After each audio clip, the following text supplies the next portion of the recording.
क्या आपने कभी सोचा है कि हंसी मजाक के नाम पे कुछ भी बोल देना सही है या फिर कॉमेडी की भी एक सीमा होनी चाहिए। हेलो दोस्तों, आपके स्क्रीन पे चल रहा है द क्लैरिटी बाय आरके।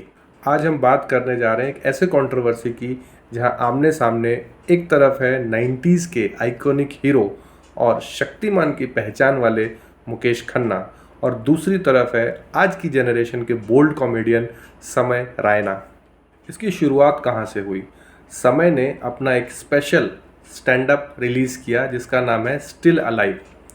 उस शो में उन्होंने शक्तिमान और मुकेश खन्ना को लेकर कुछ जोक्स कहे।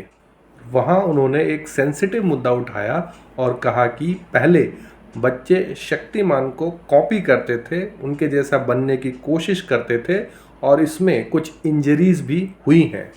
अब समय का पॉइंट कुछ और था, लेकिन यहाँ पे सवाल एक उठता है, किसी की लेगेसी पे, किसी के नाम पे क्या सीधा अटैक किया जा सकता है? अब ये बात मुकेश खन्ना को बिल्कुल पसंद नहीं आई और इस पे उन्होंने रिएक्शन दिया। उन्होंने कहा कि शक्तिमान कोई मजाक नहीं था, ये बच्चों के लिए एक इंस्पिरेशन था। उन्होंने समय की कॉमेडी को भद्दी और निचले स्तर की बताया। इतना ही नहीं, उन्होंने ये भी कहा कि ऐसे लोगों को ऐसी कॉमेडी के लिए पब्लिकली शर्मिंदा करना चाहिए और यहीं से ये कंट्रोवर्सी और ज़्यादा बढ़ गई। क्या सच में बच्चे शक्तिमान की वजह से घायल हुए थे?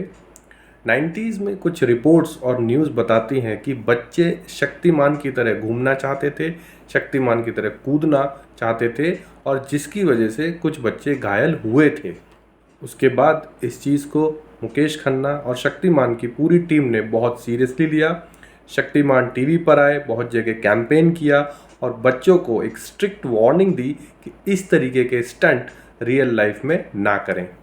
इसका मतलब ये बात पूरी तरीके से गलत तो नहीं है, लेकिन इस बात का कॉमेडी में यूज़ करना यहीं से एक डिबेट का मुद्दा बन गया।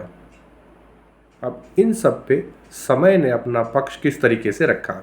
उन्होंने सीधे सीधे माफ़ी नहीं मांगी और अपने स्टाइल में जवाब दिया। उन्होंने कहा कि कॉमेडी में एग्जैजरेशन होता है और सटायर भी होता है और हर पब्लिक फिगर क्रिटिसिज्म के लिए ओपन रहता है। उन्होंने इनडायरेक्टली ये तक कह डाला कि पुरानी जनरेशन को मॉडर्न कॉमेडी समझने में दिक्कत होती है। आपको बता दें कि ये पहली बार नहीं है कि समय किसी कंट्रोवर्सी में आए हैं। उनका पहला शो इंडियाज़ गॉट लेटेंट भी अपने डार्क और एजी ह्यूमर की वजह से क्रिटिसाइज होता आया है और मुकेश खन्ना भी पहले इस तरीके के कंटेंट के खिलाफ बोलते आए हैं। देखा जाए तो ये क्लैश मात्र दो जोक्स का नहीं है, ये दो सोचों का टकराव है। यहाँ पब्लिक रिएक्शन भी दो हिस्सों में बट गया है। कुछ लोग कहते हैं कि शक्तिमान हमारी चाइल्डहुड मेमोरीज से जुड़ा हुआ है, उसके खिलाफ हम कुछ नहीं सुन सकते, और कुछ लोग कहते हैं कि जोक्स में फ्रीडम तो होनी ही चाहिए, अगर आपको पसंद नहीं है तो आप मत देखिए। ये क्लैश सिर्फ समय रायना और मुकेश खन्ना के बीच में नहीं है, ये है respect versus freedom, legacy versus modern thinking और इमोशन वर्सेस एक्सप्रेशंस। दोस्तों, यहाँ दो सवाल हैं। क्या कॉमेडी के नाम पे कुछ भी बोल देना सही है या इसकी कुछ बाउंड्रीज होनी चाहिए?